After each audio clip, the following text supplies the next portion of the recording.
سبحانك لا علم لنا إلا ما علمتنا إنك أنت العليم الحكيم. الحمد لله نحمده ونستعينه ونستغفره ونؤمن به ونتوكل عليه ونعوذ بالله من شرور أنفسنا ومن سيئات أعمالنا. من يهده الله فلا مضل له ومن يضلله فلا هادي له ونشهد أن لا إله إلا الله ونشهد أن محمدا عبده ورسوله والصلاة والسلام على محمد وعلى آله وأصحابه أجمعين وعلى من تبعهم بإحسان من الأئمة والهداة والدعاة والأتقياء والصالحين وعلى من سلك سبيلهم إلى يوم الدين. أما بعد فأعوذ بالله من الشيطان الرجيم. بسم الله الرحمن الرحيم. السلام علیکم ورحمۃ اللہ وبرکاتہ. آج انشاءاللہ العزیز 14واں پارہ ہم پڑھیں گے. سبحان اللہ، یہ اللہ ہی کی مہربانی ہے جس نے ہمیں توفیق دی کہ اس سفر میں ہم 14ویں سیڑھی پر پہنچ گئے ہیں، ورنہ ہم اس قابل نہیں تھے کہ اللہ کے اس کلام کو پڑھتے. الحمدللہ الحمدللہ رب العالمین. سورہ ہجر. بسم اللہ الرحمن الرحیم. الف لام را تلک آیات الکتاب وقرآن مبین. ربما يود الذين كفروا لو كانوا مسلمين ذرهم يأكلوا ويتمتعوا ويلههم العمل فسوف يعلمون. الف لام را، یہ آیات ہیں کتاب الہی اور قرآن مبین کی. بعید نہیں ہے وہ وقت جب وہ لوگ جنہوں نے آج اسلام قبول نہیں کیا پچھتا کر کہیں گے کہ کاش ہم بھی مسلمان ہو جاتے. چھوڑ دیجئے انہیں، کھائیں پیئیں مزے کریں اور بھلاوے میں ڈالے رکھیں ان کو ان کی جھوٹی امیدیں. عنقریب ہی انہیں معلوم ہو جائے گا. بعید نہیں ہے وہ وقت دور نہیں ہے جب یہ کافر اس چیز کی تمنا کریں گے کہ کاش ہم بھی مسلمان ہو جاتے. ان کے لیے حسرت کا موقع کس وقت ہوگا؟ موت کے وقت اور اس کے بعد. جنت اور جہنم میں جانے کے وقت میں جہاں جہاں مسلمانوں کو اللہ سبحانہ و تعالی بینیفٹ دیں گے ایمان کا، وہاں پر یہ اس چیز کی حسرت محسوس کریں گے کہ کاش ہم بھی مسلمان ہو جاتے. پھر دوسری دفعہ یہ حسرت کب ہوگی انہیں؟ جب جہنم میں سے مسلمان نکال لیے جائیں گے. آپ کو پتہ ہے کہ مسلمان ہمیشہ جہنم میں نہیں رہیں گے. جن کی پہلے بخشش نہیں ہوگی، جن کو فلاح نہیں ملے گی، جنہیں فوز العظیم نہیں ملے گی، وہ جہنم میں اپنے گناہوں کا وبال چکھیں گے اور کرتے کرتے شفاعت رسول صلی اللہ علیہ وآلہ وسلم، یا پھر اس کے علاوہ اور بھی ہمیں روایات ملتی ہیں کہ کچھ نیک صالح لوگ بھی اللہ سبحانہ و تعالیٰ سے اپنے ساتھیوں کے بارے میں پوچھیں گے کہ وہ ہمارے ساتھ دنیا میں ہوا کرتے تھے، اب نظر نہیں آ رہے، تو اللہ تعالیٰ فرمائیں گے کہ وہ تو جہنم میں ہے، تو جاؤ اب ان کو تم نکال لو. ٹھیک ہے، تو اس وقت جب مسلمان وہاں سے نکال لیے جائیں گے تو پھر یہ مشرک اور کافر جو ہمیشہ جہنم میں رہیں گے، اللہ سبحانہ تعالیٰ ہم سب کو اپنی پناہ میں رکھیں کہ ہم کسی بھی لیول پر شرک میں مبتلا ہوں یا کہیں پر بھی کسی بھی کفر میں مبتلا ہوں، تو وہ لوگ حسرت کریں گے کہ کاش ہم بھی مسلمان ہو جاتے، تو اب ایٹ لیسٹ اب تو نکال لیے جاتے.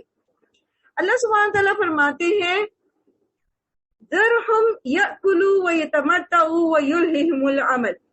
انہیں چھوڑ دیں، یہ کھائیں پیئیں موجیں ماریں جیسے یہ دنیا میں لوگ چاہتے ہیں کہ جی ہم کھائیں پیئیں اور جیسے چاہیں ہم جئیں. یہاں اللہ سبحانہ تعالیٰ کا جو انداز کلام ہے نا وہ یہ ہے کہ جیسے اللہ تعالیٰ کو کوئی کیئر نہیں ان کی، just leave them, let them do what they want to do. Pray کرنے دیں ان کو جو کر رہے. ان قریب انہیں پتہ چل جائے گا. اچھا، دوسرا لفظ یہاں استعمال ہوا ہے نا وہ ہوا ہے عمل. عمل کہتے ہیں لمبی لمبی آرزویں، لمبی لمبی تمنائیں. ہم دنیا کی زندگی میں تمناؤں کے پیچھے بھاگتے رہتے ہیں، ایک کے بعد ایک ٹارگٹ رکھتے ہیں اچیو کرنے کا. پہلے اپنا گھر نہیں تھا، اپنا گھر بنانا ہے. اب 5 مرلے کا گھر بن گیا، اب 10 مرلے کا بنانا ہے. 10 مرلے کا بن گیا، اب کنال کا بنانا ہے. پہلے گاڑی نہیں تھی، موٹر سائیکل نہیں تھی، موٹر سائیکل لی ہے تو اب گاڑی لینی ہے. سیکنڈ ہینڈ لے لی ہے تو فرسٹ ہینڈ لینی ہے. فرسٹ ہینڈ لے لی ہے تو نیا ماڈل لینا ہے. یہ ماڈل لے لیا تو دوسری والی گاڑی لینی ہے. ایک سے ایک ٹارگٹ رکھتے رہتے، اس کے پیچھے دوڑتے رہتے. لمبی لمبی آرزویں. اللہ تعالیٰ کہہ رہے ہیں پڑے رہنے دو ان کی آرزوؤں میں. ان قریب لیکن 2 دھمکیاں یہاں ہیں، ذرہم لیو دم، اللہ کو پرواہ نہیں ہے، اور پھر یہ کہ سوف یعلمون، اب بھی انہیں پتہ لگ جائے گا کہ ان کا انجام کیا ہونے والا ہے۔ آپ مجھے یہ بتائیے، جہاں یہ دو اللہ تعالیٰ کی طرف سے 2 دھمکیاں ہیں، ایک یہ کہ مجھے تمہاری پرواہ نہیں، اور ایک یہ کہ عنقریب تمہیں اس کا پتہ لگ جائے گا، مزہ چکھ لو گے تم جو جن کاموں میں لگے گا، ان 2 دھمکیوں کے بیچ میں ہم غفلت میں رہ سکتے ہیں؟ اپنی زندگیوں میں مگن رہ سکتے ہیں؟ یہ سلوگن لگا سکتے ہیں کہ جیسے چاہو جیو، اور زندگی 4 دن کی ہے، پھر تو کوئی موقع نہیں ہوگا، جوانی جو ہے وہ 4 دن کی ہے، جیسے مرضی گزارو، اور بڑھاپے میں تم عبادت کر لیں گے۔ اور وہ کیا ہے کہ یولو آج کل چلا ہوا تھا پچھلے کچھ عرصے میں کہ یو لیو اونلی ونس، تم صرف ایک دفعہ زندہ ہویا دنیا میں، ایک دفعہ ہی آئے ہو، تو بس جو چاہو کرو۔ یاد رکھیے، جو چاہو کرنے کے لیے اللہ تعالیٰ نے ہمیں بھیجا نہیں ہے، ٹھیک ہے؟ بہرحال یہاں میں بات یہ کر رہی تھی کہ کیسے ہم مطمئن رہ سکتے ہیں کہ ایک طرف اللہ تعالیٰ کہہ رہے ہیں ذرہم، چھوڑ دو انہیں، لیو دیم، کرنے دو جو کرتے ہیں، عنقریب ان کی پکڑ آئے گی۔ تو یہ کون کر سکتا ہے؟ یہ وہی کر سکتا ہے، اس کے بیچ میں اطمینان سے اپنی لمبی لمبی آرزوؤں کے پیچھے وہی بھاگ سکتا ہے جس کو اللہ کے کلام پہ یقین نہیں ہے، اللہ پہ یقین نہیں ہے، اللہ کے رسول پہ یقین نہیں ہے۔ لیکن اگر اللہ پر ہمیں یقین ہے اور اس کے رسول پر ہمیں یقین ہے، تو پھر اس کی پکڑ، اس کی گرپ، وہ جو اس کی آنی ہے نا ایک ٹائم پہ موت جو آنی ہے، تو وہ اس کے بعد جو کچھ ہمارے ساتھ ہونا ہے، اس سارے کو اگر ہمیں اس پر ایمان ہے تو پھر ہم ایسی غفلت کی زندگی نہیں گزار سکتے ہیں۔ جیسے وہ نبی صلی اللہ علیہ وسلم نے فرمایا نا کہ جیسے جیسے ابن آدم بوڑھا ہوتا چلا جاتا ہے تو اس کے اندر 2 چیزوں کی، یہ خواہش، یہ عمل، یہ جو لمبی لمبی آرزو ہے نا، یہ پیدا ہونی شروع ہو جاتی ہیں، ایک مال اور ایک زندگی۔ جیسے جیسے انسان بوڑھا ہوتا چلا جاتا ہے تو جوانی میں تو اور کاموں میں لگا رہتا ہے، لیکن بعد میں پھر اس کو اپنی انسیکیورٹی پیدا ہونی شروع ہوتی ہے کہ میں مر نہ جاؤں، اور یہ کہ میرے پاس اتنا مال ہو کہ میں دنیا میں جو ہے وہ اپنا سروائیول قائم رکھ سکوں۔ حسن بصری کہتے ہیں کہ جب بندہ اپنی آرزوؤں کو بڑھاتا ہے تو اس کے اعمال کم ہو جاتے ہیں، نیک اعمال کم ہو جاتے ہیں۔ اب آپ خود ہی دیکھ لیجئے، سادی سی مثال ہے کہ اگر ہم دنیا کے ٹارگٹس بڑے بڑے رکھیں گے تو پھر ہمیں نیکیاں کرنے کا وقت کیسے ملے گا؟ اگر ایک شخص ٹارگٹ رکھتا ہے، وہ صبح ایک جاب کرتا ہے اور شام کو دوسری جاب کرتا ہے اور پھر رات کو بیٹھ کے وہ فری لانس کام کرتا ہے، وہ کس وقت سکون سے اللہ کا ذکر کرے گا؟ کس وقت وہ سکون سے نماز پڑھے گا؟ کس وقت اس کو یہ ٹائم پوری زندگی میں نصیب ہوگا کہ وہ قرآن کی زبان کو سیکھے، وہ قرآن کے علم کو سیکھے؟ یہ بنیادی علم ہے، یہ وہ ہے طلب العلم فریضۃ علی کل مسلم۔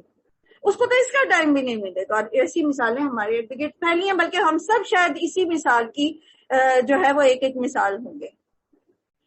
مرد عام طور پر اس طرح مصروف ہوتے ہیں، ہمارے ہاں پاکستان میں خواتین اس طرح کی مصروف نہیں ہوتی، لیکن ان کو دوسری لمبی لمبی آرزویں ہوتی ہیں، اپنے آپ کو بیوٹیفائی کرنے کی آرزویں، اور پھر لمبی لمبی باتیں کرنے کی آرزویں، اور پھر واللہ عالم اور کیا کیا، گھر سجانے اور گھر بنانے اور ایسی ساری چیزیں ان کو زیادہ مصروف رکھتی ہے۔ ہر کسی کی اپنی اپنی آرزو ہوتی ہے، لیکن آپ یقین رکھیے، یہ میں آپ کو ایک نصیحت کرتی ہوں کہ آپ اپنے مردوں کو، اپنے شوہروں کو، یا آپ کے باپ اور بھائی جو آپ کو کما کر لا کے دے رہے ہیں، آپ ان کو کمفرٹیبل کیجئے، آپ ان کو یقین دلائیے کہ اتنی دوڑ لگانے کی ضرورت نہیں ہے، اپنے آپ کو اللہ کی عبادت کے لیے فارغ کریں، کیونکہ جو ہمارے نصیب میں ہے وہ ہمیں مل کے رہے گا۔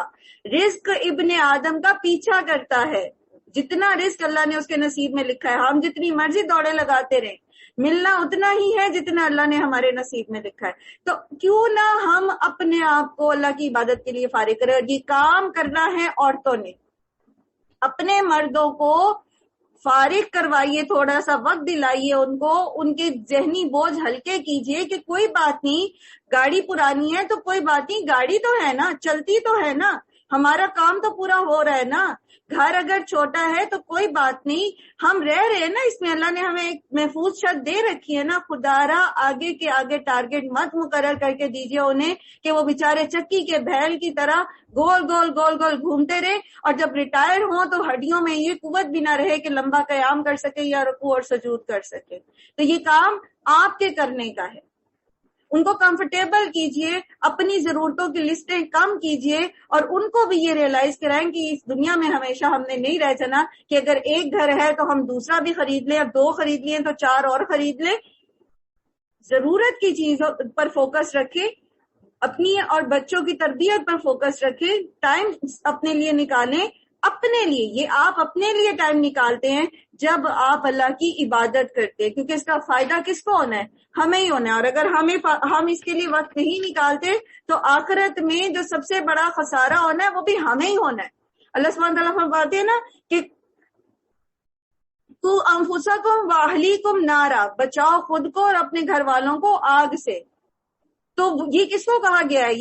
یہ ایمان والوں کو کہا گیا ہے کہ ایمان والوں بچاؤ خود کو اور اپنے گھر والوں کو آگ سے. تو ہمارا یہ کام ہے کہ ہم فوکس جو ہے وہ آخرت بنائیں, اپنا بھی, بچوں کا بھی, اور اپنے ہسبینڈز کا بھی, اپنے بھائیوں کا بھی, اور اپنے والد صاحب کا بھی. ان کو اس دور میں سے نکالیں کہ اس میں فرسٹ پوزیشن لینا ضروری نہیں ہے. قیامت کے دن اگر اللہ تعالیٰ نے کہا نا کہ جاؤ آج تمہیں معاف کیا گیا اور آج تمہیں بخش دیا گیا اور آج تم سے کوئی مواخذہ نہیں ہے, تو وہ اصل کامیابی ہے, وہ اصل میڈلز ہیں جو ہمارے گلے میں اگر پڑ گئے تو ہم کامیاب ہیں. وَمَا أَهْلَكْنَا مِنْ قَرْيَةٍ إِلَّا وَلَهَا كِتَابٌ مَعْلُوم, اور ہم نے اس سے پہلے جس بستی کو بھی ہلاک کیا ہے اس کے لیے ایک خاص مہلت عمل لکھی جا چکی ہے. کوئی قوم اپنے مقرر وقت سے پہلے نہ ہلاک ہو سکتی ہے نہ ہی اسے چھوٹ مل سکتی ہے. یہ لوگ کہتے ہیں اے وہ شخص جس پر ذکر نازل ہوا ہے تو یقیناً دیوانہ ہے. اگر تو سچا ہے تو ہمارے سامنے فرشتوں کو لے کر کیوں نہیں آتا؟ ہم فرشتوں کو یوں ہی نہیں اتار دیا کرتے. وہ جب اترتے ہیں تو حق کے ساتھ اترتے ہیں اور پھر لوگوں کو مہلت نہیں دی جاتی. رہا یہ ذکر تو اس کو ہم نے نازل کیا ہے اور ہم خود اس کے نگہبان ہیں. نبی صلی اللہ علیہ وآلہ وسلم کو لوگ مجنون کہتے تھے, جادوگر کہتے تھے, ساحر کہتے تھے, پھر طرح طرح کی باتیں کرتے تھے. کبھی کہتے تھے فرشتے تمہارے ساتھ کیوں نہیں چلتے, کوئی تمہارے ساتھ فرشتہ ہونا چاہیے جو لٹ لے کے چلے اور لوگوں کو مارے کہ مانو اس کی بات. کبھی کہتے تھے کہ یہاں ہماری آنکھوں کے سامنے باغ اگا کے دکھاؤ. کبھی کہتے تھے ایسے بھی نہیں, صرف باغ ہی نہیں, اس میں سے چشمہ بھی نکال کے دکھاؤ. اچھا صرف چشمہ ہی نہیں, ہمیں آسمان کے اوپر چڑھ کے دکھاؤ. اور پھر کہتے تھے ہمارے لیے ہر ایک کے لیے ایک لکھی ہوئی کتاب اتار کے لاؤ. اور پھر کہتے ہیں ہم پھر بھی نہیں مانیں گے, پھر بھی نہیں ہم مانیں گے تمہاری بات. ہمیں تو یہ تو ہماری, اللہ تعالیٰ کہتے ہیں یہ خود چڑھ کے دیکھ بھی لینا اوپر آسمان کا سارا نظام, تو کہیں گے ہمارے اوپر تو, ہماری آنکھوں پہ تو جادو کیا ہوا تھا. تو اللہ تعالیٰ فرماتے ہیں کہ اصل میں ان کی باتوں کو چھوڑیں آپ. ان کو تو جو ہے وہ اگر فرشتے ان پر اترے تو پھر عذاب ہی لے کے اتریں گے, کیونکہ بلا وجہ تو ہم فرشتوں کو نہیں اتارا کرتے. جیسے بدر کے موقع میں اگر فرشتے اترے تھے تو ان کافروں کے لیے کیا تھا, اس میں عذاب ہی تھا نا. شق کمر کا معجزہ دیکھا تھا نہیں. جو اصل میں بات یہ ہے کہ جس نے ایمان لانا ہے نا, جتنے بھی انبیاء کی قومیں ہیں ان میں سے جو لوگ ایمان لائے وہ معجزوں سے پہلے لے آئے تھے. معجزے دکھانے کے بعد کوئی ایمان نہیں لایا تھا. معجزوں پہ ایمان نہیں لانا. معجزہ طلب وہ کرتا ہے جس میں سے بحث برائے بحث کرنی ہوتی ہے. جس نے ماننا ہوتا ہے نا وہ صرف یہ دیکھتا ہے کہ بات صحیح ہے, حق سچ ہے, تو وہ اس کو مان لیتا ہے. اللہ تعالیٰ فرماتے ہیں اِنَّا نَحْنُ نَزَّلْنَا الذِّكْرَ وَإِنَّا لَهُ لَحَافِظُونَ. تو بات دراصل یہ ہے کہ یہ قرآن اللہ کی طرف سے نازل کیا گیا اور اللہ خود اس کی حفاظت کرنے والے ہیں. قرآن نازل ہونے سے پہلے بھی جو ہے وہ جب شیاطین گھات لگاتے تھے, جاتے تھے اور کاہنوں کو لا کے کچھ نہ کچھ فرشتوں کی باتوں میں سے تھوڑی تھوڑی سن کے تو بتاتے تھے اور وہ جھوٹ سچ ملا کے لوگوں کو بتا دیتے تھے. تو اس کے بعد جب قرآن جو ہے وہ آسمان دنیا سے بیت العزت ہے وہاں سے نبی صلی اللہ علیہ وسلم کے قلب پہ اترنا شروع ہوا 23 سال کے عرصے میں, تو پھر وہاں پر اللہ تعالیٰ نے شہابیے جو ہے ان کا رخ شیطانوں کی طرف کروا دیا. جیسے اللہ تعالیٰ فرماتے ہیں نا کہ رجوم للشیاطین, یہ جو ہے بروج جو بنائے گئے ہیں آسمان میں, ان کا ایک مقصد تو یہ ہے کہ آسمان میں دنیا کو مزین کیا جائے، اور دوسرا کیا ہے کہ فرشتوں کو شیطانوں کو مارا جائے اس کے ساتھ. تو آسمان سے اترتے ہوئے اس کی حفاظت ہو گئی. اس کے بعد یہ سینوں میں محفوظ ہے، کتابوں کی شکل میں محفوظ ہے. یہ واحد کتاب ہے پوری دنیا کی، واحد دین ہے جس کی کتاب جو ہے لوگ زیر زبر پیش کے ساتھ یاد کر لیتے ہیں. کوئی اور کتاب جو ہے وہ زبانی یاد نہیں کی جاتی، اور لاکھوں کروڑوں کی تعداد میں جو ہے وہ یہ کتاب یاد کی جاتی ہے زبانی. اور پھر یہ کہ اللہ سبحانہ و تعالیٰ نے اس کو لوح محفوظ میں بھی محفوظ رکھا ہوا ہے. اس کا تجزیہ جو ہے وہ ہارون رشید کے دربار میں ہوا تھا ایک مرتبہ. ریسنٹ تو نہیں کہیں گے آپ اس کو، بہرحال دوسری جنگ عظیم کی بات ہے. یہاں دنیا میں بھی اس کا جو ہے وہ پتہ کیا گیا کہ واقعی قرآن جو ہے وہ محفوظ ہے کہ نہیں. انشاءاللہ اس کو بھی میں ذکر کرتی ہوں. ہارون رشید کے دربار میں ایک آدمی تھا جو انجیل، تورات اور قرآن کا جاننے والا تھا، یعنی تینوں کتابوں کا علم رکھتا تھا. تو اس کو جب اسلام اس پر پیش کیا گیا تو اس نے کہا کہ میں تھوڑا سا اس کے بارے میں اور ریسرچ کروں گا، میں کچھ اور اپنے حساب کتاب میں کوئی کام کرنا چاہتا ہوں. تو اس نے تینوں کتابوں میں تبدیلیاں کی. قرآن میں بھی کچھ الفاظ آگے پیچھے کیے، تورات اور انجیل میں بھی کیے، اور اس کے دو نسخے بنا کر تورات دو یہودیوں کو دی، انجیل 2 عیسائیوں کو دی، اور قرآن 2 مسلمانوں کو دیا. تو وہ یہودی اور عیسائی تو پلٹ کر نہیں آئے، لیکن جو مسلمان تھے وہ دونوں قرآن کو لے کر واپس آتے کہ اس کے اندر یہ فلاں جگہ پر جو ہے یہ صحیح نہیں لکھا ہوا. تو یہ دیکھ کر پھر وہ شخص جو ہے وہ مسلمان ہو گیا تھا. اسی طرح دوسری جنگ عظیم سے پہلے مجھے اب یاد نہیں کہ وہ کون سی یونیورسٹی تھی، ہارورڈ تھی یا کوئی اور تھی، تو انہوں نے ایک ریسرچ شروع کی تھی قرآن کے اوپر کہ کیا واقعی یہ سچ ہے کہ قرآن جو ہے اس میں کوئی تبدیلی نہیں ہوئی اتنے سالوں میں. تو انہوں نے اس دور کے مختلف مسلم ممالک اور جو دیگر ممالک میں قرآن کے نئے پرانے نسخے موجود تھے ان کی کاپیاں منگوائیں. اور جو پہلی رپورٹ اس ادارے کے اوپر اب کوئی اس کی برانچ تھی کسی یونیورسٹی کے، میرے ذہن میں اس کا نام نہیں آ رہا، اس کے اوپر بم گرا تھا اور وہ تباہ ہو گئی تھی. لیکن وہ پہلی رپورٹ اپنی جاری کر چکے تھے کہ جتنے بھی نسخے ہزاروں کی تعداد میں ہم نے منگوائے تھے ان میں اگر کہیں کتابت کی کوئی ذرا سی جو ہے وہ کمی بیشی ہو تو ہو، ورنہ جو ہے وہ کوئی ویسے کوئی جو ہے وہ آپس میں فرق نہیں نکلا ان میں. تو اس کا مطلب کیا ہے کہ یہ قرآن محفوظ ہے. جتنے بھی لوگوں نے کوشش کی ہے قرآن کو میں تحریف کرنے کی، اس کے ٹیکسٹ میں مانوی تحریفیں لوگوں نے کی ہیں، لیکن ٹیکسٹ میں اس کے کوئی بھی اس میں کسی قسم کی تبدیلی کرنے میں کامیاب نہیں ہوا، پکڑا جاتا ہے. پھر قیامت کی بڑی نشانیوں میں سے ایک بڑی نشانی یہ ہے کہ قرآن جو ہے وہ سینوں میں سے بھی اٹھا لیا جائے گا. اللہ سبحانہ و تعالی ہمیں اس وقت سے اپنی پناہ میں رکھیں اور ہمیں قرآن کی حفاظت کرنے والا بنائے. ہم میں سے کتنے لوگ ہیں جو قرآن کو یاد کرنے کا شوق رکھتے ہیں؟ یاد رکھیے عمر جو ہے وہ آپ کی قرآن کو یاد کرنے میں رکاوٹ نہیں ہے.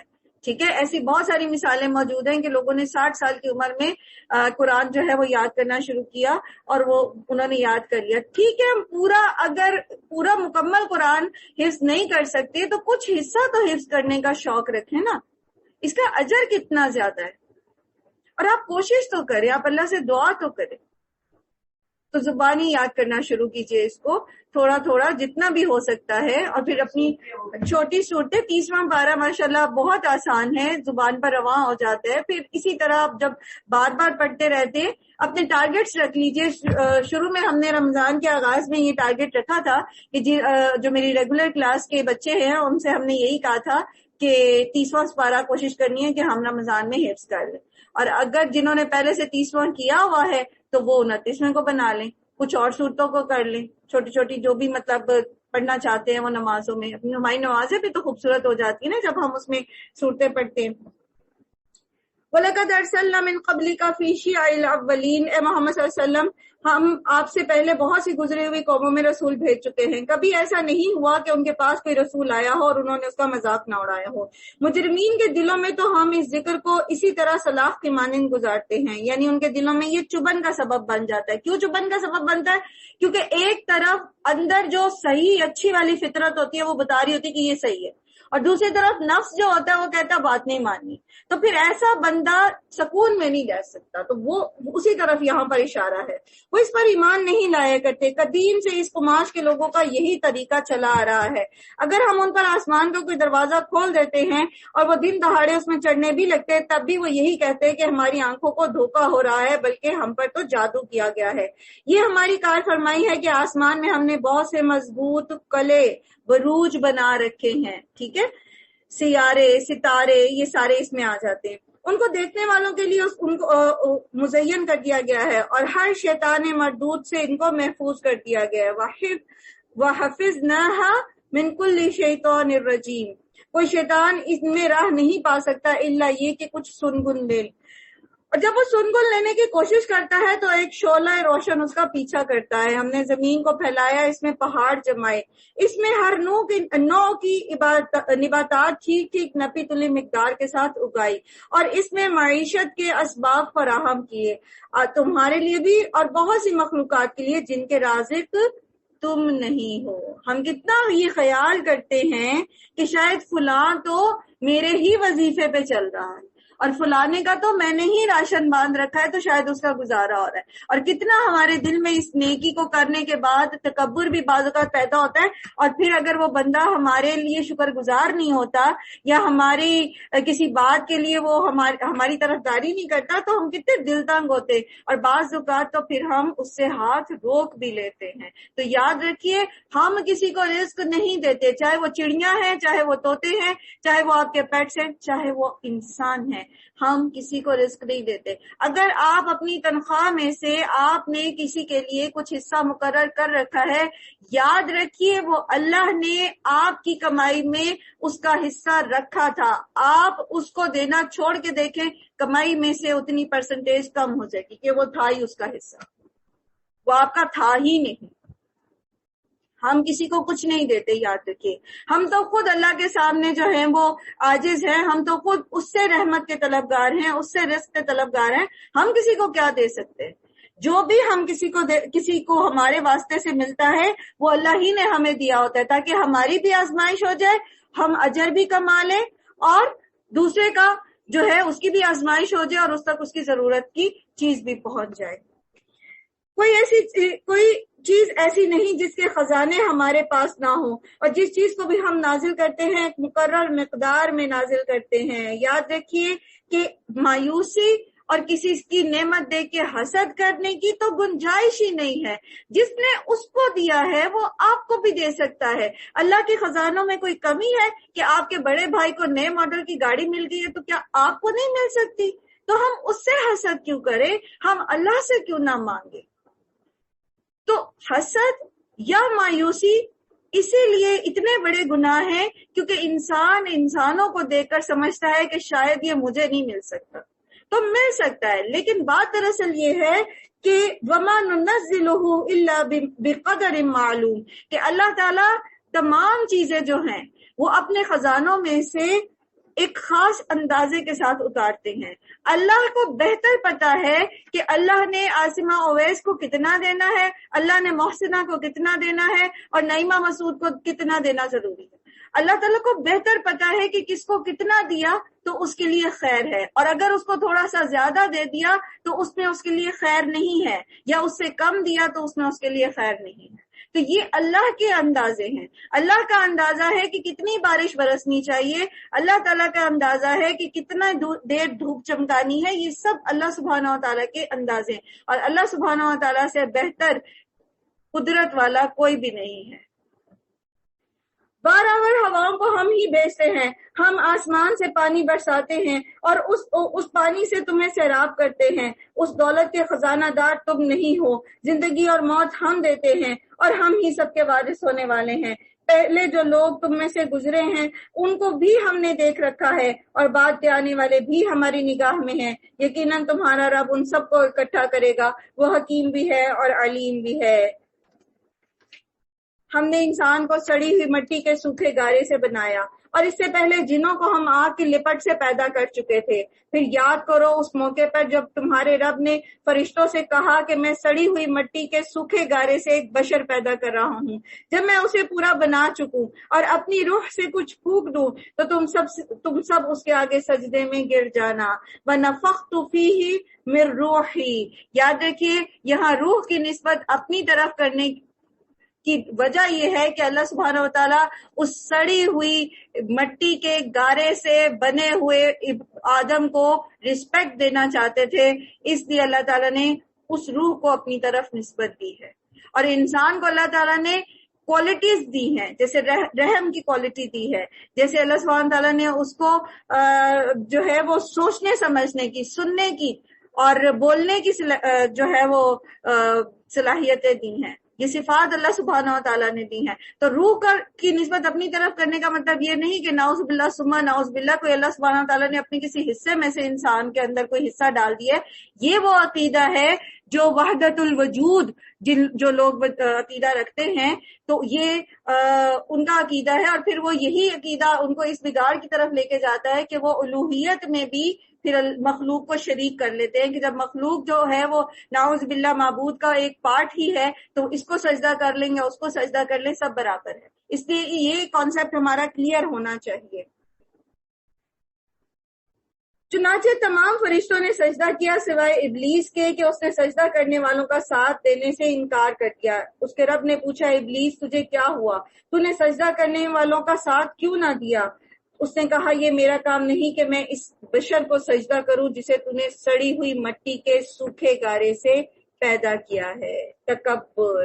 ابلیس جنات کا سردار تھا، عالم تھا، لیڈر تھا، لیکن علم رکھنے والا تھا، عالم تھا، لیکن اس کے تکبر نے اس کو مار پڑوا دی۔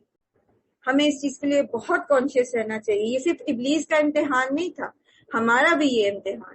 ہم نیکی کریں، ہم کچھ علم حاصل کر لیں، ہمارے اندر کوئی اور اللہ سبحانہ و تعالیٰ نے کوالٹیز پیدا کی ہوں تو کہیں ہم تکبر کے شکار نہ ہو جائیں۔ یاد رکھیے رائی برابر بھی تکبر جو ہے وہ جنت میں جانے سے روک دے گا۔ اور یہ تکبر وہ چیز ہوتی ہے جو انسان کو بد اخلاقی، غصے، مار کٹائی، دوسروں پر ظلم کرنے اور انہیں حقیر سمجھنے کی طرف لیڈ کرتی ہے، یعنی دیگر اخلاقی خرابیاں پھر اسی سے جنم دیتی ہیں۔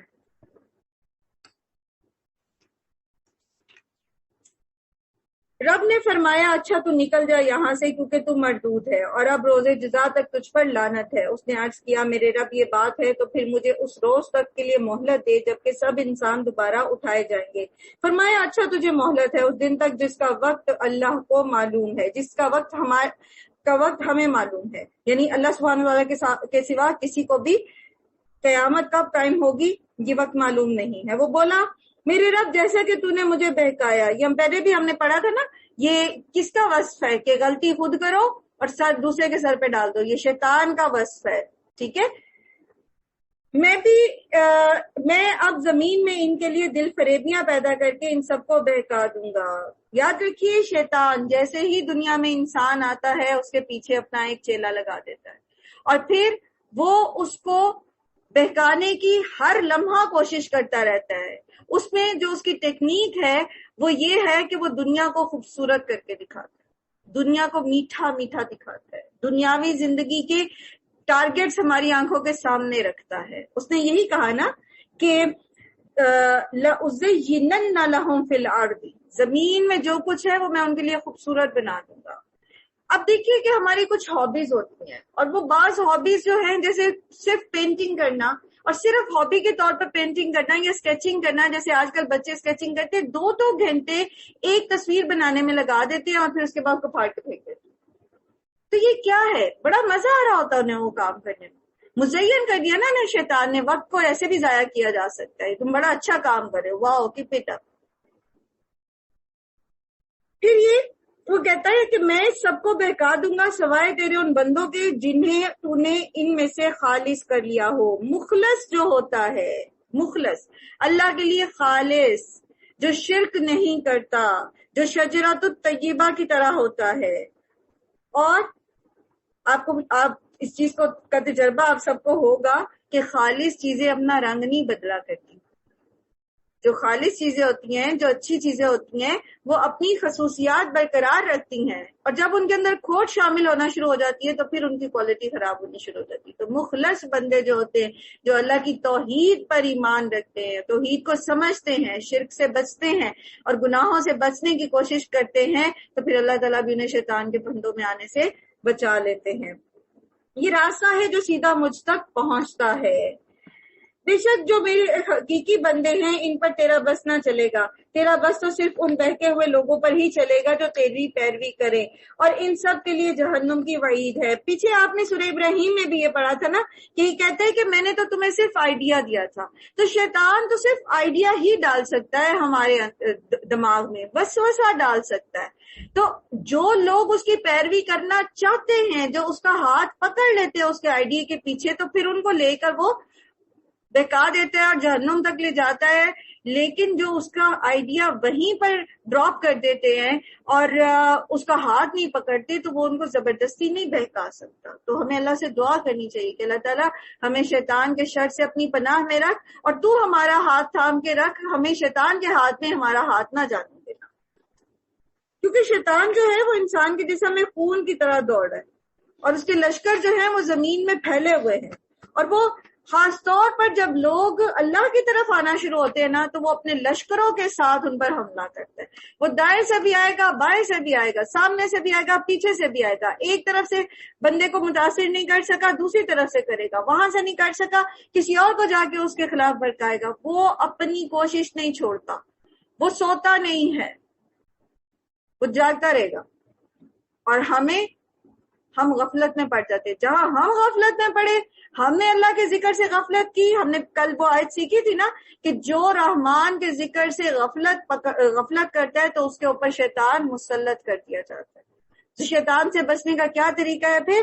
کہ اللہ کا ذکر کرتے رہیں، صبح شام کے اذکار خاص طور پر لازم پکڑ لیں، خود بھی اور اپنے بچوں کو بھی سکھائیں. وَإِنَّ جَهَنَّمَ لَمَوْعِدُهُمْ أَجْمَعِينَ. تو ان سب کے لیے جہنم کی وعید ہے جو کہ شیطان کی پیروی کریں گے. یہ جہنم جس کی وعید پیروان ابلیس کے لیے کی گئی ہے، اس کے 7 دروازے ہیں. جنت کے 8 درجے ہیں، دروازے ہیں، اور جہنم کے 7 دروازے ہیں. ہر دروازے سے ان میں سے ایک حصہ مخصوص کر دیا گیا ہے. کون کس دروازے سے ہو کر جہنم میں داخل ہوگا؟ جیسے مختلف روایات سے ہمیں پتہ چلتا ہے کہ سب سے نچلا گھڑا جو ہے وہ حاویہ ہے. حاویہ میں منافقین پھینکے جائیں گے، اور اس کے بعد جو ہے وہ جہیم ہے. جہیم میں مشرک پھینکے جائیں گے، یا پھر وہ مسلمان جو گناہ کبیرہ کریں گے اور ان کی بخشش نہیں ہوئی ہوگی. پھر سقر ہے، سعیر ہے، حطمہ ہے، لظا ہے، اور جہنم ہے. جہیم میں نہیں، جہنم میں جو ہیں وہ مسلمان جائیں گے. یہ سب سے اوپر والا درجہ ہے جو جہاں مسلمان جن کی بخشش نہیں ہوئی ہوگی ان کو پھینکا جائے گا. استغفر اللہ، یہ بھی بہت ہی خوفناک چیز ہے. اللہ سبحانہ تعالیٰ ہم سب کو جہنم کے عذاب سے اپنی پناہ میں رکھیں. بخلاف اس کے متقی لوگ باغوں اور چشموں میں ہوں گے، اور ان سے کہا جائے گا کہ داخل ہو جاؤ ان میں سلامتی کے ساتھ بے خوف و خطر. ان کے دلوں میں جو تھوڑی بہت کھوٹ کپٹ ہوگی اسے ہم نکال دیں گے. یہ کہاں نکالی جائے گی؟ قنطرہ کے مقام پر. وہ آپس میں بھائی بھائی بن کے آمنے سامنے تختوں پر بیٹھیں گے. انہیں نہ وہاں کسی مشقت سے پالا پڑے گا اور نہ وہ وہاں سے نکالے جائیں گے. نبی صلی اللہ علیہ وآلہ وسلم، میرے بندوں کو خبر دے دیجئے کہ میں بہت درگزر کرنے والا اور رحیم ہوں. نبی صلی اللہ علیہ وآلہ وسلم نے صحابہ کرام سے کہا کہ جو میں دیکھ رہا ہوں اگر تم دیکھ لو تو بہت کم ہنسو اور زیادہ رو. تو صحابہ کرام اداس ہو گئے کہ ظاہر ہے انہیں آخرت کا خوف بہت زیادہ لاحق ہوا. تو اس پر اللہ سبحانہ تعالیٰ نے فرمایا کہ آپ نے میرے بندوں کو اداس کر دیا، انہیں خبر دیجئے کہ میں غفور الرحیم بھی ہوں. اگر میری پکڑ سخت ہے، ان بطش ربک لشدید، اگر میری پکڑ بہت شدید ہے تو میں غفور الرحیم بھی تو ہوں. تو اگر گناہ ہو گیا، اگر کوئی کمی بیشی ہو گئی، اگر پہلے نہیں پتا تھا اب پتا لگ گیا، تو استغفار کر لے. اللہ بہت غفور الرحیم ہے. وہ تو چاہتے ہے کہ میرا بندہ بس میرا ہو کے رہے. اور انہیں ذرا ابراہیم کے مہمانوں کا قصہ سنائیے. جب وہ آئے اس کے ہاں اور کہا سلام ہو تم پر، تو اس نے کہا ہمیں تم سے ڈر لگتا ہے. پیچھے آپ نے پڑھا تھا نا کہ وہ ان کے سامنے بچڑا رکھا لا کے بھنا ہوا، تو انہوں نے کھایا نہیں، تو پھر وہ ڈر گئے کہ جو کھانا نہیں کھا رہے تو کہیں پتہ نہیں کس نیت سے یہ لوگ آئے ہیں. اور یاد رکھیے ابراہیم علیہ السلام کو بھی پتہ نہیں چلا تھا کہ یہ فرشتے. انبیاء کے پاس غیب کا علم نہیں ہوتا. ٹھیک ہے، تو انہوں نے جواب دیا ڈرو نہیں، ہم تمہیں ایک بڑے سیانے لڑکے کی بشارت دیتے. ابراہیم علیہ السلام نے کہا کیا تم اس بڑھاپے میں مجھے اولاد کی بشارت دیتے ہو؟ ذرا سوچو تو صحیح کہ یہ کیسی بشارت تم مجھے دے رہے ہو. انہوں نے جواب دیا ہم تمہیں بشارت برحق خوشخبری دے رہی ہیں، تم مایوس نہ ہو. ابراہیم نے کہا اپنے رب کی رحمت سے مایوس تو گمراہ لوگ ہی ہوا کرتے ہیں. پھر ابراہیم علیہ السلام نے پوچھا اے اللہ کے بھیجے ہو، وہ کیا مہم ہے جس پر آپ لوگ آئے ہو؟ وہ بولے ہم ایک مجرم قوم کی طرف بھیجے گئے ہیں، صرف لوط کے گھر والے اس سے بچائے جائیں گے سوائے اس کی بیوی کے، جس کے لیے اللہ نے یہ فرما دیا کہ ہم نے مقدر کر دیا ہے کہ وہ پیچھے رہ جانے والوں میں شامل رہے گی. اب جب یہ بھیجے ہوئے لوط کے ہاں پہنچے تو انہوں نے کہا آپ لوگ اجنبی معلوم ہوتے ہیں. انہوں نے جواب دیا نہیں، بلکہ ہم وہی چیز لے کر آئے ہیں جس کے آنے میں یہ لوگ شک کر رہے تھے. ہم آپ تم سے سچ کہتے ہیں کہ ہم حق کے ساتھ تمہارے پاس آئے ہیں، لہٰذا اب تم کچھ رات رہے اپنے گھر والوں کو لے کر نکل جانا اور خود ان کے پیچھے پیچھے چلنا، تم میں سے کوئی بھی پلٹ کر نہ دیکھے. یہ پیچھے چلنے کا کہ کیا حکمت ہے، اس کا کیا فلسفہ ہے؟ تو بات یہ ہے کہ جب پیچھے نہ مڑ کے دیکھنے کا، ان کو کہا گیا نا پیچھے مڑ کے نہ دیکھنا، تو بات دراصل یہ ہے اگر ہم اس سے سیکھنا چاہیں تو وہ یہ ہے کہ جو ادھر ادھر دیکھتا رہتا ہے نا تو وہ کبھی بھی بڑا کام نہیں کر سکتا. جو اپنے مقصد کے ساتھ فوکسڈ نہیں ہوتا، جس نے اپنا نصب العین نہیں بنایا ہوتا اور ہر دوسری تیسری چیز اس کو ڈائیورٹ کر دیتی ہے اس کے مقصد سے، اس کی سوچ سے، اس کے بڑے کام سے، تو وہ کبھی بھی وہ بڑا کام نہیں کر سکتا. اسی طرح آپ نے دیکھا ہوگا کہ جو بچے پڑھتے وقت کبھی ادھر دیکھیں گے کبھی ادھر دیکھیں گے، وہ کبھی بھی بہت اچھے مارکس نہیں لے سکتے، کبھی بھی وہ بہت اچھی پڑھائی نہیں کر پاتے. اس کی وجہ یہ ہوتی ہے کہ وہ فوکس نہیں کرتے. تو ان کو بھی یہ کہا گیا کہ فوکس رکھو اس مقام کی طرف جدھر تمہیں اللہ نے بھیجا ہے اور پیچھے مڑ کے نہ دیکھنا. اور دوسری وجہ یہاں پر یہ تھی کہ ثابت قدمی کے لیے کہ ایسا نہ ہو کہ یہ مڑ کے دیکھیں اور قوم کی محبت ان کے دل میں جوش مارے اور یہ کہیں اس طرف پلٹنے کی کوشش کر کے خود بھی اس میں جو ہے وہ اس کی تکلیف یا اس کے آثار ان تک نہ پہنچے. پھر اس میں ایک اور چیز یاد رکھیے، پیچھے مڑ کے دیکھنا. پیچھے کیا چیز ہوتی ہے؟ ماضی کے غم، ماضی کے ہم لے کے بیٹھے رہنا. فلاں ٹائم پہ تم نے میرے ساتھ یہ کیا تھا، فلاں ٹائم پہ فلاں میرے کام نہیں آیا تھا، فلاں جو ہے میں اگر یوں کر لیتا تو یوں ہو جاتا، اس ٹائم پہ میں یہ پلان کر لیتا، وہاں انویسٹ کر لیتا تو ایسا ہو جاتا.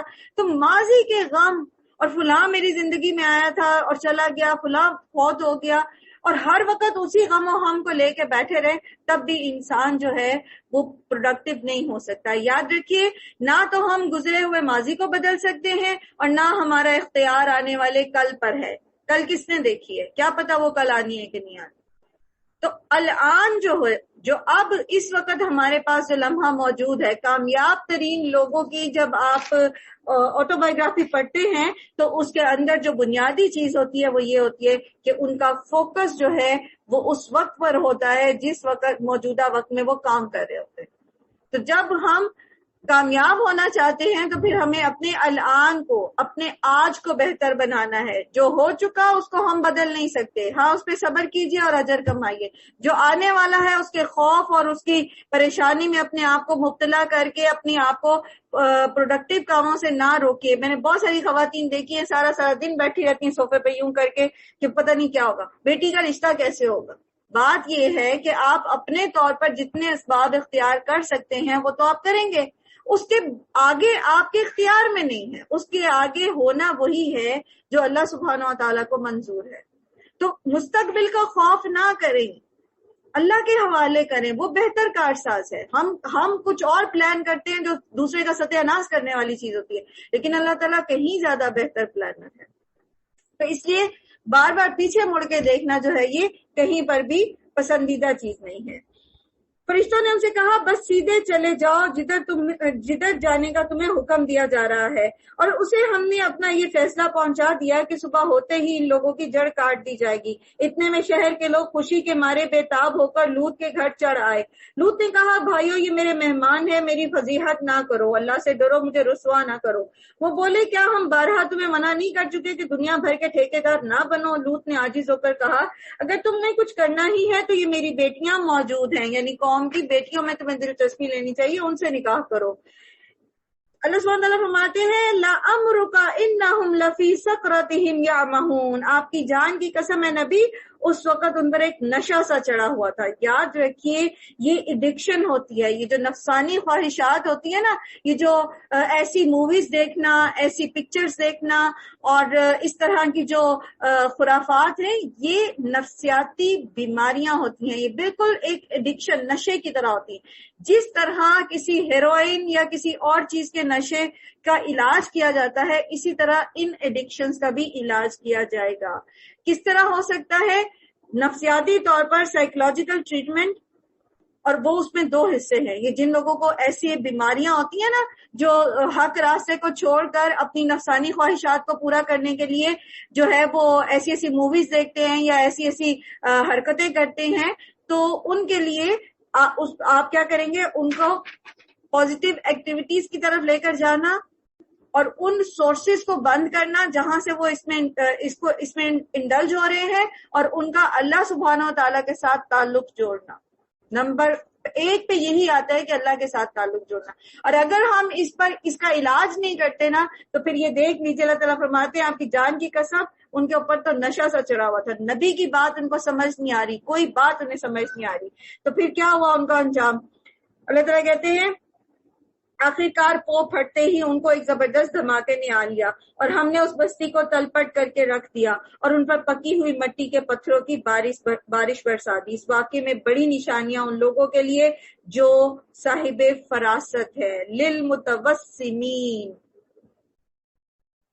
صرف ظاہری علم نہیں رکھنے والے، فراست رکھنے والے، جو ڈیپتھ میں جا کے غور و فکر کرتے ہیں، اس کے کور میں، معاملے کے کور میں جا کے کرتے ہیں۔ اس عذاب میں ان کے لیے بڑی نشانیاں ہیں جو غور و فکر کرتے ہیں۔ تو آج جو لوگ LGBT کے علمبردار بنے ہوئے ہیں، اور استغفر اللہ ثم استغفر اللہ، پاکستان جیسے ملک جس کا آئین جو ہے، جس کو بنایا ہی اسلام کے نام پر گیا تھا، اس میں ایسی ایسی ریلیز نکالی گئیں ابھی یہ عورت مارچ میں، اور انہوں نے باقاعدہ وہ رینبو کے جھنڈے اٹھائے ہوئے تھے، استغفر اللہ، اور پروموشن باقاعدہ اس چیز کی جا رہی ہے۔ یہ کیا ہے؟ کیا ہم یہ چاہتے ہیں کہ اللہ تعالیٰ ہمارے ملک کو جبرائیل اپنے پر پہ اٹھائیں اور لے جا کر پٹک دیں نیچے؟ کیا ہم یہ چاہتے ہیں کہ ہمارے اوپر اللہ تعالیٰ پتھروں کی بارش برسائیں اور ہمارے اوپر لاوا جو ہے وہ اللہ تعالیٰ بھیج دے، زمین پھٹ جائے، ہمیں ڈیڈ سی بنا دیا جائے؟ ہم یہ چاہتے؟ کیا کرنا چاہتے ہیں ہم اپنے ساتھ؟ یہ چند گندے دماغوں والے لوگ جن کا ایجنڈا پاکستان کے یا دیگر مسلمانوں کو اللہ سے دور کر کے، نفسانی خواہشات میں مبتلا کر کے دشمن کو فائدہ پہنچانا ہے، چند لوگ ہیں، گنتی کے چند لوگ، میجورٹی ان کو ناپسند کرتی ہے۔ یہ کیوں اتنے پاورفل ہو گئے کہ یہ ایسی چیزیں لے کے سر عام جو ہے وہ اسلام آباد کی سڑکوں پہ پھرتے ہوئے نظر آ رہے ہیں۔ اللہ سبحانہ تعالیٰ ہم سب کو اپنی پناہ میں رکھے، اور اپنے بچوں کو، خاص طور پر ٹین ایجرز کو، اس چیز کے بارے میں شعور دیں کہ یہ چیزیں جو نظر آئیں گی باہر، یہ کس قدر غلط اور کس قدر اللہ تعالیٰ کو ناراض کرنے والی چیزیں ہیں۔ اس واقعے میں بڑی نشانیاں ہیں ان لوگوں کے لیے جو صاحب فراست ہیں، اور وہ علاقہ جہاں یہ واقعہ پیش آیا تھا گزرگاہ عام پر واقعہ ہے، اس میں سامان عبرت ہے ان لوگوں کے لیے جو صاحب ایمان ہیں۔ اور ایکا والے ظالم تھے تو دیکھ لیں کہ ہم نے ان سے انتقام لیا، اور ان دونوں قوموں کے اجڑے ہوئے علاقے کھلے راستے پر موجود ہیں۔ اصحاب الایکا جو ہیں یہ حضرت شعیب ہی کی قوم تھی، ٹھیک ہے۔ ایکا اور مدین یہ دونوں علاقے قریب ہیں، ٹھیک ہے، اور یہ بنی مدیان جو ہے اس قوم کا جو ہے وہ نام تھا۔ ہجر کے لوگ بھی رسولوں کی تکذیب کر چکے، ہم نے اپنی آیات ان کے پاس بھیجی اور اپنی نشانیاں ان کو دکھائیں، مگر وہ سب کو نظر انداز ہی کرتے رہے۔ وہ پہاڑ تراش تراش کر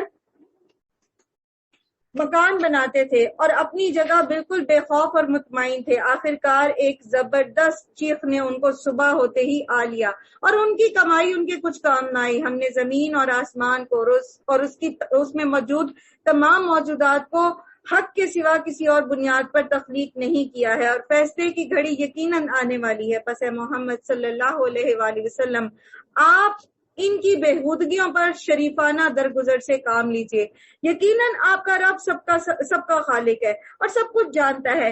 نبی صلی اللہ علیہ وآلہ وسلم کو جہاں بھی مشرکین مکہ کے ساتھ ڈیل کرنے کا کہا گیا نا، وہاں کہا گیا وصف،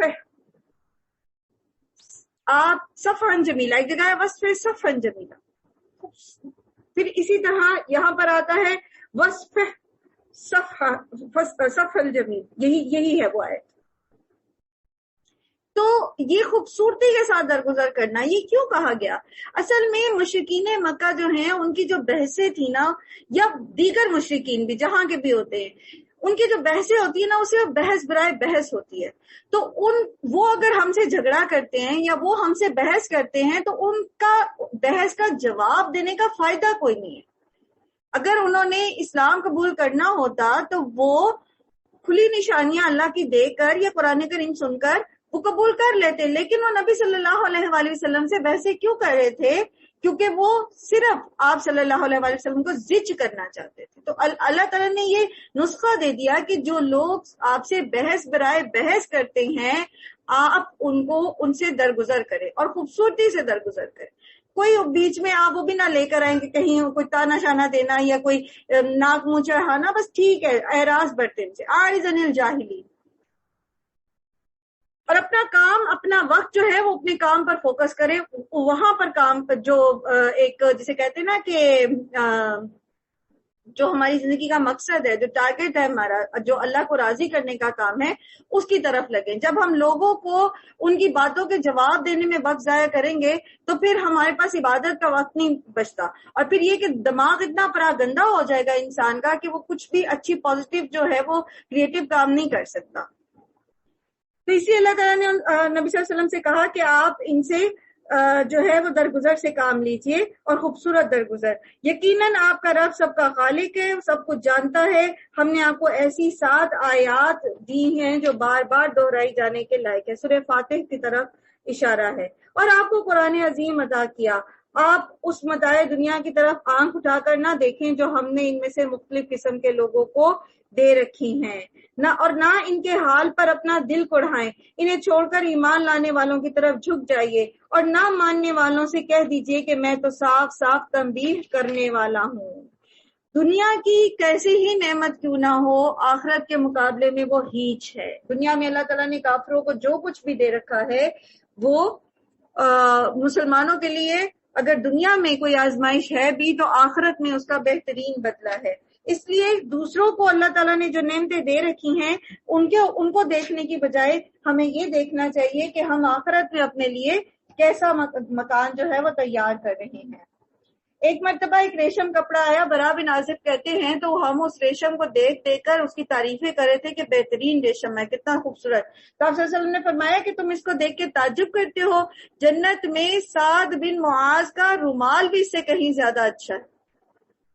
تو دنیا میں تو جو بھی ہے وہ حقیر ہے، دنیا تو ختم ہو جانے والی ہے، تو اس کے پیچھے لگ کر انسان جو ہے وہ آخرت کو ضائع نہ کرے۔ جیسے شروع میں اس سورت کے ہم نے یہ سیکھا کہ دنیا میں اتنے مشغول ہو جائیں کہ ہماری آخرت کے لیے ایفرٹس جو ہیں وہ نہ ہونے کے برابر ہو جائیں۔ یہ اسی طرح کی تنبیہ ہے جیسی ہم نے ان تفرقہ کرنے والوں کی طرف بھیجی تھی جنہوں نے اپنے قرآن کو ٹکڑے ٹکڑے کر ڈالا۔ یہاں اشارہ ہے یہود کی طرف کہ انہوں نے اپنی کتاب یعنی تورات کو جو ہے وہ پک اینڈ چوز پہ رکھ لیا۔ جیسے سورہ بقرہ میں اللہ تعالیٰ فرماتے ہیں نا فَتُؤْمِنُونَ بِبَعْضِ الْكِتَابِ وَتَكْفُرُونَ بِبَعْضٍ، تو یہاں یہودیوں کا یہ ذکر کر کے ہمیں بھی یہی جو ہے وہ تنبیہ کی جا رہی ہے کہ دیکھ لو اپنی کتاب کو ٹکڑے ٹکڑے نہ کر دینا۔ یہ نہ ہو کہ قرآن کے کسی حصے کو تو بہت لے لو اور کسی کو بالکل ہی بھلا دو. اور ادخلوا فی السلم کافہ کرنے کی ضرورت ہے. پورے کا پورا اسلام کے اندر داخل ہو. پورے کا پورا ہی قرآن ہمارے لیے نازل کیا گیا اور اس پورے کے پورے میں ہدایت ہے. اور جب ہم اس پورے کے پورے قرآن کو ہدایت کی غرض سے پڑھتے ہیں تو پھر یہ ہمارے لیے خوشخبری بن جاتا ہے. پس نبی صلی اللہ علیہ وآلہ وسلم جس چیز کا آپ کو حکم دیا جا رہا ہے اسے برملا کہہ دیجئے اور شرک کرنے والوں کی ذرا بھی پرواہ نہ کیجیے. آپ کی طرف سے ہم ان مذاق اڑانے والوں کی خبر لینے کے لیے کافی ہیں جو اللہ کے ساتھ کسی اور کو بھی خدا قرار دیتے ہیں. عنقریب انہیں معلوم ہو جائے گا. ہمیں معلوم ہے جو باتیں یہ لوگ آپ پر بناتے ہیں ان سے آپ کے دل کو سخت کوفت ہوتی ہے. بس اپنے رب کی حمد کے ساتھ اس کی تسبیح کیجیے اور سجدہ کرنے والوں کے ساتھ سجدہ کیجیے اور اس آخری گھڑی تک اپنے رب کی بندگی کرتے رہیے جس کا آنا یقینی ہے یعنی موت. تو ہم بھی بعض اوقات کتنا دل کوفت ہوتی ہے ہمیں لوگوں کے رویوں سے اور ہم چاہتے ہیں کہ یہ تو مجھے سنا کے گئی ہے تو میں اس کو 10 سناؤں. تو کرنا یہ ہے کہ لوگوں سے کرنا ہے درگزر اور پھر دل جو اس پہ اداس ہو رہا ہو, دل جو تنگی محسوس کر رہا ہو, دل میں جو کوڑن آ رہی ہو تو اس کو دور کرنے کے لیے کرنی ہے تسبیح, اللہ کی حمد و ثنا بیان کرنی ہے اور سجدے کرنے ہیں, نوافل پڑھنے. اللہ تعالیٰ آپ کے دل کی کڑن جلن اور وہ تنگی وہ سب کچھ دور کر دے گا اس کے بغیر کہ آپ اس کو اینٹ کا جواب پتھر سے دے کر آئے. اور پھر اجر کتنا ہوگا جب آپ جو ہے وہ حق پر ہوتے ہوئے جھگڑا ختم کرنے کے لیے آپ اپنا حق چھوڑ دیتے ہیں. تو ایسے شخص کے لیے اللہ کے رسول صلی اللہ علیہ وسلم نے جنت میں گھر کی ضمانت دی ہے. ہم میں سے ہر کسی کو کتنا شوق ہوتا ہے جنت میں جانے کا, تو کتنا آسان طریقہ ہے یہ کہ جھگڑا ختم کرنے کے لیے, صلہ رحمی کرنے کے لیے بندہ اپنا حق چھوڑ. اور پھر دل بے چین ہے, پھر رونا آ رہا ہے, پھر تنگی ہو رہی, پھر کیا کریں؟ اللہ کی تسبیح بیان, شعور کے ساتھ تسبیح بیان کریں, حمد و ثنا بیان کریں اور سجدوں کی کثرت کرتے. سورہ نحل بسم اللہ الرحمن الرحیم. اتی امر اللہ فلا تستعجلوا سبحانہ وتعالی عما یشرکون. آ گیا اللہ کا فیصلہ, اب اس کے لیے جلدی نہ مچاؤ, پاک ہے وہ اور بالا و برتر ہے اس شرک سے جو یہ لوگ کر رہے ہیں. سورہ نحل کو سورۃ النعم یعنی نعمتوں کی سورت بھی کہا جاتا ہے اور اس میں اللہ سبحانہ تعالیٰ مختلف نعمتوں کا ذکر کریں گے. اور یہ کہ اس میں فیصلہ یعنی نبی صلی اللہ علیہ وآلہ وسلم کی ہجرت کا فیصلہ آ گیا تو کفار سے کہا جا رہا ہے کہ اللہ سبحانہ تعالیٰ ہر اس چیز سے بالا برتر ہیں جو اللہ تعالیٰ کے ساتھ یہ لوگ ان کو شریک کر رہے ہیں. اور اس روح کو اپنے جس بندے پر چاہتا ہے اپنے حکم سے ملائکہ کے ذریعے نازل فرماتا ہے یعنی وحی. ان کو اعتراض تھا نا کہ محمد صلی اللہ علیہ وسلم پر کیوں وحی آئی, قریش اور طائف کے سرداروں میں سے کسی کے اوپر وحی کیوں نہیں اتری؟ تو اللہ سبحانہ تعالیٰ فرما رہے ہیں کہ جس پر چاہتا ہے اللہ تعالیٰ اپنی وحی نازل کرتا ہے. آگاہ کر دیجئے میرے سوا کوئی تمہارا معبود نہیں ہے لہٰذا تم مجھی سے ڈرو. اور اس نے آسمان اور زمین کو برحق پیدا کیا ہے, وہ بہت بالا و برتر ہے اس شرک سے جو یہ لوگ کرتے ہیں. اس نے انسان کو ایک ذرا سی بوند سے پیدا کیا اور دیکھتے ہی دیکھتے صریحاً وہ ایک جھگڑالو ہستی بن گیا. اس نے جانور پیدا کیے جس میں تمہارے لیے پوشاک بھی ہے اور خوراک بھی اور طرح طرح کے دوسرے فائدے بھی. ان میں تمہارے لیے جمال ہے جبکہ صبح تم انہیں چرنے کے لیے بھیجتے ہو, جبکہ شام انہیں واپس لاتے ہو. وہ تمہارے لیے بوجھ ڈھو کر ایسے ایسے مقامات تک لے جاتے ہیں جہاں تم سخت جانفشانی کے بغیر بھی نہیں پہنچ سکتے. حقیقت یہ ہے کہ تمہارا رب بڑا ہی شفیق اور مہربان ہے. تو جانوروں کا ذکر ہے یہاں پر, اور جانوروں میں کہ جو ہے وہ بندوں کے اوپر جو حقوق ہوتے ہیں وہ بھی ہمیں خیال رکھنا چاہیے. اور اگر ہم کوئی پیٹ رکھتے ہیں تو پھر ہمیں اس کی سردی گرمی اور اس کی خوراک اور اس کی بیماری ہر چیز کا خیال رکھنا چاہیے. ایک حدیث ہے کہ ایک عورت نے بلی کو بھوکا باندھ کر مار دیا تھا تو اس کو اس سزا میں جہنم میں پھینک دیا گیا تھا. پھر اسی طرح اللہ کے رسول صلی اللہ علیہ وسلم نے فرمایا جانوروں پر اس وقت سوار ہو جبکہ وہ صحیح حالت میں ہو اور انہیں صحیح حالت میں ہی چھوڑو, یعنی کام اتنا نہ لو کہ وہ بےچارے جو ہیں وہ بے حال ہو جائیں, بلکہ اس سے پہلے ہی جب وہ ابھی فٹ ہوں تھکے ہوئے نہ ہوں تو ان کو چھوڑ دو. اور یہ کہ آپس کی باتوں کے لیے ان کو کرسیاں نہ بناؤ. پھر اسی طرح ایک اونٹ کے پاس سے نبی صلی اللہ علیہ وسلم گزرے جو بھوک سے جو ہے کمزور ہو رہا تھا, تو آپ صلی اللہ علیہ وسلم نے فرمایا جانوروں کے بارے میں اللہ سے ڈرو. تو جانور اگر آپ رکھتے ہیں اپنے پاس تو پھر ان کے حقوق بھی ادا کیجیے. اور اس نے گھوڑے اور خچر اور گدھے پیدا کیے تاکہ تم ان پر سوار ہو اور تمہاری زندگی کی وہ رونق بنے. اور وہ بہت سی دوسری چیزیں پیدا کرتا ہے جن کا تمہیں علم تک نہیں. 1450 سال پہلے لوگوں کو پتا نہیں تھا کہ یہ ایسی ایسی گاڑیاں بن جائیں گی، ٹرینیں بن جائیں گی، ہوائی جہاز بن جائیں گے. اللہ سبحانہ تعالیٰ بتا رہے ہیں کہ اللہ نے وہ چیزیں بھی پیدا کی جس کا تمہیں علم نہیں تھا. کس کو پتا تھا اس دور میں کہ ایسی گاڑیاں بنیں گی جو ڈرائیور کے بغیر چلیں گی، اور ایسے ہوائی جہاز بنیں گے جو ہوا کی رفتار کی جو ہے وہ آواز کی رفتار کی طرح چلیں گے. تو اللہ کو پتا تھا کہ یہ سب کچھ بننا ہے، اسی لیے اللہ سبحانہ تعالیٰ نے بتایا کہ ان چیزوں کے بارے میں بھی بتایا. نعمتوں کا ذکر ہو رہا ہے نا، تو جو نعمتیں ملی ہے ہمیں یا جو ملنے والی ہیں سب کا ذکر کیا جا رہا ہے. اور اللہ ہی کے ذمہ ہے سیدھا راستہ بتانا، جبکہ راستے ٹیڑھے بھی موجود ہیں. اگر وہ چاہتا تو تم سب کو ہدایت دے دیتا. وہی ہے جس نے تمہارے لیے آسمانی برسایا، جس سے تم خود بھی سیراب ہوتے ہو اور تمہارے جانوروں کے لیے بھی چارہ پیدا ہوتا ہے. وہ اس پانی کے ذریعے کھیتیاں اگاتا ہے اور زیتون اور کھجور اور انگور اور طرح طرح کے دوسرے پھل پیدا کرتا ہے.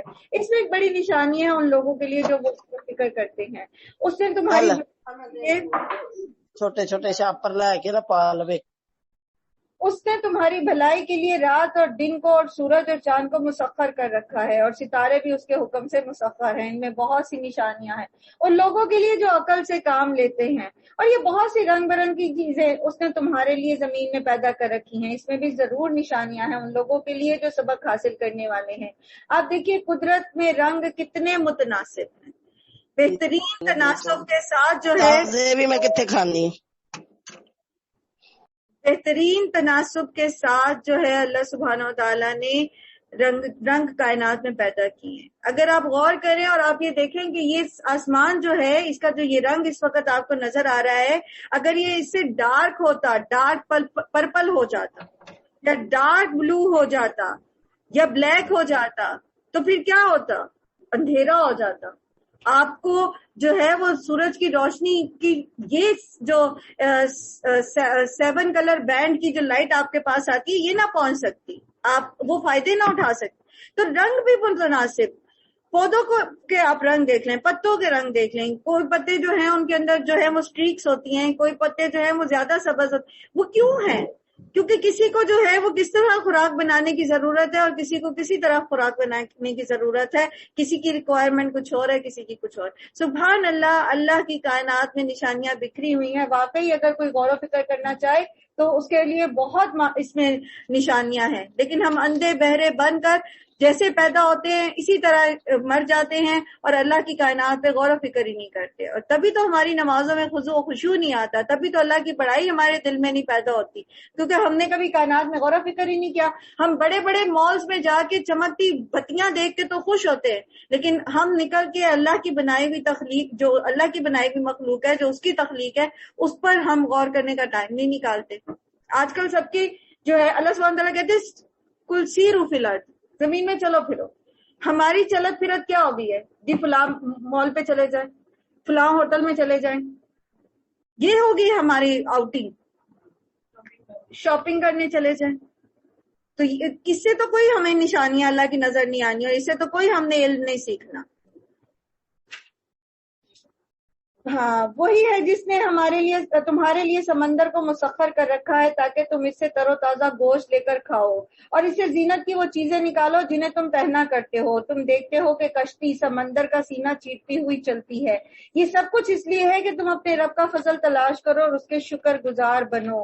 تو بات یہ ہے کہ غور و فکر کیجئے عبرت حاصل کرنے کے لیے، اللہ سبحانہ و تعالیٰ کی کائنات کو ایکسپلور کرنے کے لیے، اور اپنے اس رب عظیم کی عظمت کو پہچاننے کے لیے. اور اندھے بہرے بن کر اس زندگی گزار کر نہ جائیں. کہیں ایسا نہ ہو کہ قیامت کے دن ہم بھی حسرت کا شکار ہو جائیں. اللہ سبحانہ تعالیٰ ہم سب کو اپنی پناہ میں رکھے کہ ہم ایسی زندگی گزاریں کہ اللہ کی بنائی ہوئی نعمتوں سے ایسے ہی گزر جائے ناشکری کے ساتھ اور غور و فکر کیے بغیر ہی. اس نے زمین میں پہاڑوں کی میخیں گاڑ دی تاکہ زمین تمہیں لے کر ڈھلک نہ جائے. اس نے دریا جاری کی اور قدرتی راستے بنائے تاکہ تم ہدایت پاؤ. اس نے زمین میں راستہ بنانے والی علامتیں رکھ دی اور تاروں سے بھی لوگ ہدایت پاتے ہیں. پھر کیا جو پیدا کرتا ہے اور وہ جو کچھ پیدا نہیں کرتا دونوں یکساں ہو سکتے ہیں؟ افمن یخلق کمن لا یخلق، کتنا بڑا کرائٹیریا، کتنا زبردست کرائٹیریا. کوئی عیسیٰ کو خدا کہتا ہے تو اس سے یہ پوچھا جائے کہ عیسیٰ کو تو اللہ نے پیدا کیا، عیسیٰ نے کس کو پیدا کیا؟ جو پیدا نہیں کرتا، جو خالق نہیں ہے تو وہ مخلوق ہے، اور مخلوق جو ہے وہ عبادت کے لائق نہیں ہے. کیا تم ہوش میں نہیں آتے؟ اگر تم اللہ کی نعمتوں کو گننا چاہو تو گن نہیں سکتے. ایمانداری سے آج اگر وقت ملے، ویسے تو رمضان ہے یا پھر کسی وقت، کاغذ قلم لے کے بیٹھیں اور لسٹ بنائیں جو نعمتیں اللہ نے ہمیں دی ہیں. ہمارا مسئلہ یہ ہے کہ ہم وہ تو دیکھتے ہیں جو ہمارے پاس نہیں ہے، اور وہ نہیں دیکھتے جو ہمارے پاس ہیں. اللہ تعالیٰ فرماتے ہیں کہ وَإِن تَعُدُّوا نِعْمَتَ اللَّهِ لَا تُحْصُوهَا، گن ہی نہیں سکتے. اپنے جسم کو لے کے بیٹھ جائیں نا، اس کے جو ڈفرینٹ، اس کے اندر جو سسٹمز چل رہے ہیں ان کو لے کے بیٹھ جائیں، آپ گن نہیں سکتے کہ اللہ کی کتنی بلیسنگز ہیں ہمارے اوپر. حقیقت یہ ہے کہ وہ بڑا ہی درگزر کرنے والا اور رحیم ہے، حالانکہ وہ تمہارے کھلے سے بھی واقف ہے اور چھپے سے بھی. اور وہ دوسری ہستیاں جنہیں اللہ کو چھوڑ کر لوگ پکارتے ہیں وہ کسی چیز کی بھی خالق نہیں ہے، وہ خود مخلوق ہے. وہ مردہ ہیں نہ کہ زندہ، اموات غیر احیاء، اور انہیں کچھ معلوم نہیں ہے کہ انہیں کب دوبارہ زندہ کر کے اٹھایا جائے گا. جو خود مخلوق ہے وہ کسی کی کیا مدد کر سکتی، جو خود مجبور ہے وہ کسی کی کیا مدد کر سکتی ہے، جو خود مردہ ہیں وہ کسی کو کیا شفا اور زندگی دے سکتے ہیں. بس تمہارا معبود تو ایک ہی معبود ہے، مگر وہ لوگ آخرت کو نہیں مانتے. ان کے دلوں میں انکار بس کر رہ گیا ہے اور وہ گھمنڈ میں پڑ گئے ہیں. اللہ یقیناً ان کے سب کرتوت جانتا ہے، چھپے ہوئے بھی اور کھلے ہوئے بھی. وہ ان لوگوں کو ہرگز پسند نہیں کرتا جو